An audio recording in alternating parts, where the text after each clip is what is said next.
Hello traders, this is Jeffrey with Ninjacators, and this is the next strategy in the Ninjacator Forex Strategy series. All you have to do is add these Ninjacator indicators and use any one of them in these simple strategies for an edge when you're trading. Whether you're new to trading, doing this for an evaluation in a prop firm, or are already an experienced trader, these simple Forex strategies will make you a more profitable trader. Now, today I'm going to show you my second strategy, and this one is going to catch the predictable parabolic or wave-like moves in the Forex markets. Parabolic moves just describe that projectile upward or downward move that we see regularly in Forex pairs. The strategy uses the Ninjacator standard deviation channel and the Ninjacator smart stochastic indicators so that you can spot intraday trade entries or even great 50 to 100 plus pip swing trades. Now, let's go ahead and set up a chart and lay out the strategy. Here we've got a, let's make it a 30-minute euro dollar chart. Okay. And then the first thing that we're going to do is add the standard deviation channel indicator. So we'll go ahead to our indicators, and this is the one that you're going to look for, the NCAT SD standard deviation channel, and we'll go ahead and make that visible. I do not use these upper third and fourth lines. Those are extremely rare when the bars go outside of those lines, so I turn those transparent, and we'll go ahead and show you what those look like. That's the channel that we're looking for. We're looking for movement just like this pair. Today, great trade outside of the channel. Outside of the channel, okay? We get them falling back down to earth or going straight back up. Then, next we're going to add the smart stochastics indicator. And that's the NCAT smart stochastics. We'll go ahead and turn that one on. And real important, so that we see nice smooth movements, I want you to make the periods, the D, the K, and the smoothing 3, 7, and 5, okay? And you can explore the other parameters here, color changes, and those are going to give us these nice overbought and oversold signals, okay? And then a couple more indicators we're going to add. The linear regression moving average, we can just use the native one that's in NinjaTrader with a period of 14. And for a little extra confluence, we'll put some levels in, and I like to use the supply and demand trader. That is optional, you don't have to add them, but if you want to see levels to bounce off of or use as stop loss or take profit entries, the edge of these zones can be very, very helpful. So let's go ahead and put that on, and there we see our full chart loading up. And let's move this down here, turn this on so we'll show the active zones. And there are our levels. Okay, we can move that back up. Now, here's the strategy. What we're going to do is wait until price moves outside of the channel, okay?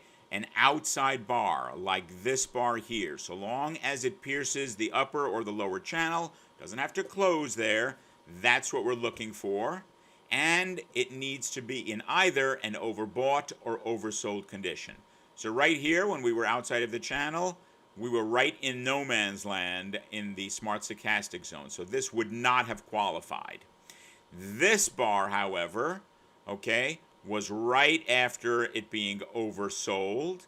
So within a few bars, we start seeing it creep up. It doesn't have to be on the actual bar, but we want the bars to come shortly after an overbought or oversold condition, okay? Now, what we're going to do is wait until we get a bar close in the direction we want to take the trade inside of this linear regression moving average, okay? So for these particular bars, we were oversold here. That means we're looking for longs. We're waiting for an outside bar. Here we've got our first outside bar, closed outside linear regression. Next outside bar, closed inside. That's our trade entry right there. And now, as I said, for confluence and to give you some extra confidence in those entries, and to get the best actual trade location and position, because we added these supply-demand zones, we can see this outside bar closed after bouncing right off of this zone. So that was a really strong trade. And depending on the number of contracts that you're entering with, what you're going to do is place your stop loss below the latest swing low. So I definitely go below that bar and even below that zone just to be on the safe side, okay? And then our take profits will put usually up around the midline and the next two standard deviation lines, or if some more zones print, we can put them at the inside edge of those zones so we don't miss out on any great take profits. Now let's look at a couple of live trades. Let's pull this over here. Okay, we'll go ahead and start it off in a second, but as you can see, we've got our outside bar here. We're overbought. We're looking for a close inside of the linear regression moving average. Bar comes down, and we've got a close, so we'll go ahead and enter. Okay, move our take profits close to the midline, near the edge of the zones.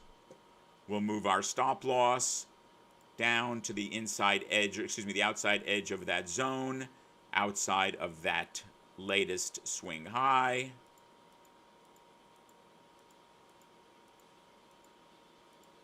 And as soon as we see now, we've got a zone and that swing high, so we'll move it. And we've got our first take profit. Let's move our stop loss down to break even plus a little so that we get lock in some additional profits. Keep moving down. And now that we're getting close to the inside edge of the other side of the channel, we'll go ahead and move our take profit there. That's because there's a high likelihood we're going to catch that spot right there, which we did. And as we come down, we'll keep moving our stop loss and then finish the trade up for a fast $700 or so. And that's it. It's that easy, okay? Let's review the parameters again. 30-minute candle entry, standard deviation channel indicator, smart stochastics with these settings, linear regression moving average for the entry, trade setup, outside bars, overbought or oversold, and we enter when it closes inside that linear regression moving average, okay? Let's show you another trade.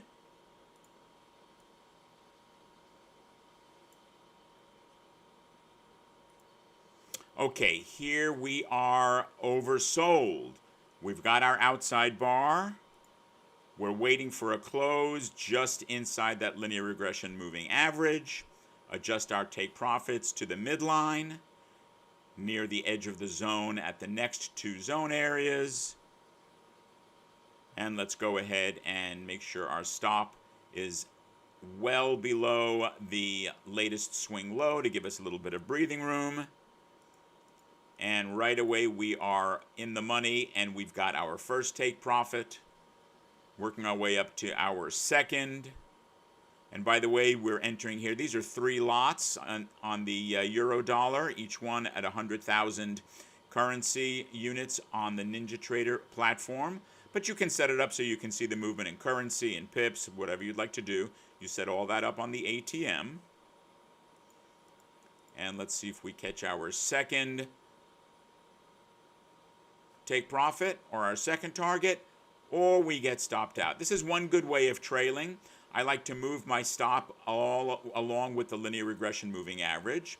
So as time moves on, because we've been in this trade for a couple of hours already, I'll just keep trailing this linear regression moving average up, and boom, we're stopped out, but still 657 on the trade. Easy peasy. Okay, so let me put this back on here so that you can see the strategy again. And that's all there is to it, traders. If you liked this simple Forex strategy, be sure and hit the subscribe button below, and don't forget to turn on notifications so that you get all of my Forex strategies. And if you want to get these and many more indicators, then click on the link in the description below and join our Indicator of the Month Club. In it, you're going to get a new indicator every single month, absolutely free. Good trading, and we'll see you next time, traders.